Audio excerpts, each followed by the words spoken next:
So today we're going to talk about the variables that contribute to gas behavior and specifically the units that go along with them.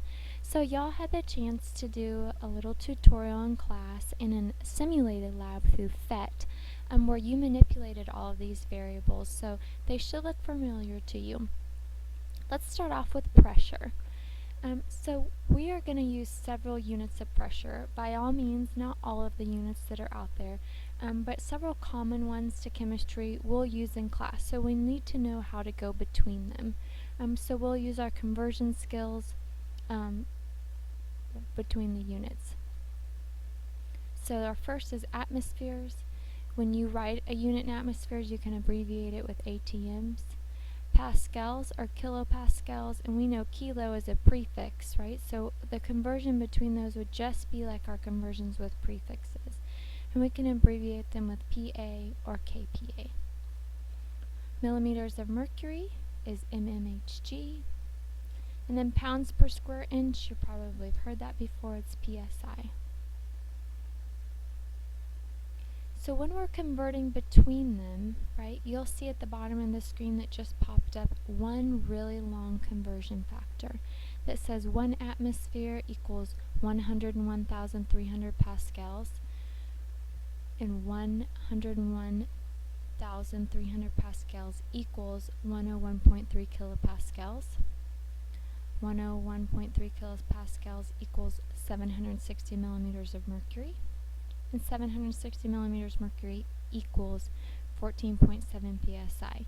Since everything is equal, what that's telling you is that if I'm going between units of atmospheres and say millimeters of mercury, 1 atmosphere is equivalent or equal to 760 millimeters of mercury. So that long equivalent statement allows me to go between any of my units of pressure using that Vinson-Rail or dimensional analysis that we've already covered.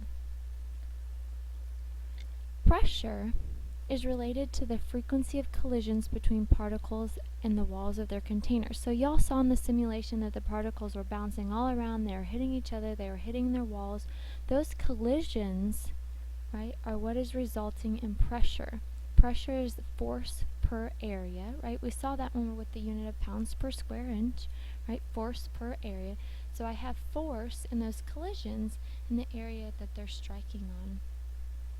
Atmospheric pressure is based on the pressure that's measured at 0 degrees Celsius at sea level.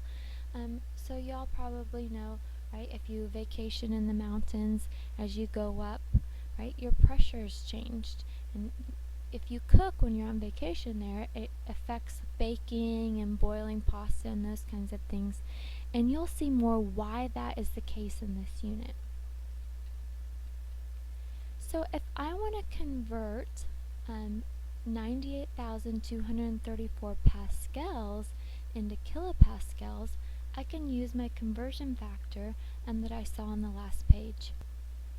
Likewise with atmospheres or millimeters of mercury or pounds per square inch, right? I can convert those pascals to PSI. Go ahead and hit pause now, do a couple calculations, and I will read you the answers. So again, go ahead and pause now because next is coming the answers. All right. If you did your conversions, you should have found that you had 98.234 kilopascals, 0.9697 atmospheres, 736.997 millimeters of mercury, and 14.2551 pounds per square inch. If your conversion isn't working out for you, double check that you start with what you know, which is the 98,234 pascals, that's falling to the bottom because we want to get rid of it, and that what you want is going to the top. And then you're putting the appropriate values using the equivalent statement on the previous slide. If you're still not getting the right answers to work out for you, we will on block day go over these calculations in class. So be sure and point that to my attention then. So temperature, we already talked a little bit about temperature, right? We know that it's directly related to the average kinetic energy, and you'll see that explicitly on the next slide. But temperature has a unique, or its scale that has absolute zero is Kelvin, right? And we will always measure in class in Celsius. So with our gases, many of our calculations are going to have to be in Kelvin, and I talked about this when we first did conversions. And I will remind you over and over again during the gas unit that you should be converting to Kelvin. But make a little note, start in your notes, that it's all about Kelvin this unit. And the unique thing about Kelvin is that absolute zero. And so absolute zero is a theoretical temperature, right? It is theoretically at the point that we would truly reach zero. Since temperature is related to average kinetic energy, that means that our average kinetic energy would be at zero. And it would mean that everything would cease movement, right? Again, that's a theoretical value that we haven't reached. So as I said before, temperature is related to average kinetic energy, and we must always solve all of our gas problems in the units of Kelvin. Here's a couple practice problems. I know that we have done these before, but if you want to do them really quickly, go ahead and hit pause, and I'll read you the answers in a second. So the first one, 35 degrees Celsius becomes 308 Kelvin after adding that 273. And 212 Kelvin becomes negative 61 degrees Celsius after subtracting that 273. Our next unit up is volume, right? And we'll use several units of volume within our gas unit. The first is the cubic decimeter, the liter, the milliliter, which we most often measure in lab, and the cubic centimeter, which is actually equivalent to a milliliter. So the equivalent statement just popped up down below, and you'll see that there's a lot of agreement down there. So you see that a liter is equivalent to a cubic decimeter. They're one and the same. Someone just couldn't agree on units. And the same is the case with the milliliter and the cubic centimeter. Right, 1 milliliter is equivalent to 1 cubic centimeter.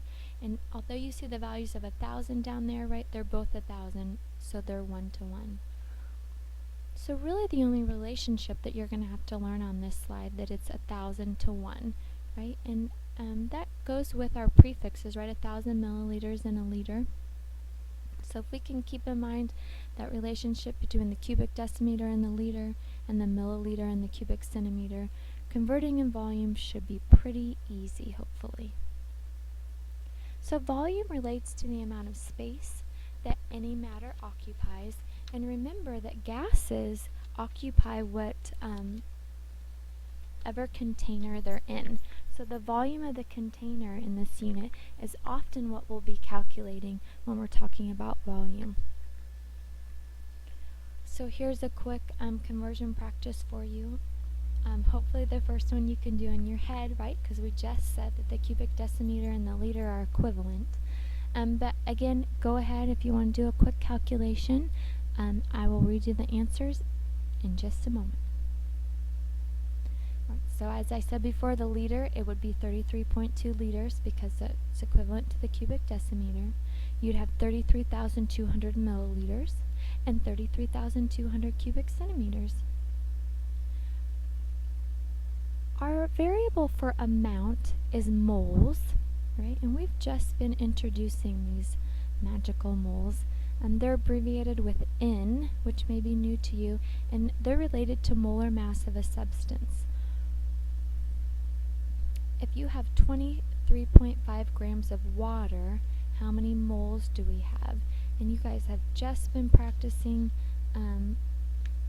these calculations in class, so go ahead and give this one a try. Hit pause and I will read you the answer. So 23.5 grams of water is equivalent to 1.30448 moles of water. So a definition that I definitely want you to know, and you will have to use this, and if you forget it, you might be asking yourself in a problem, I don't have enough information to solve.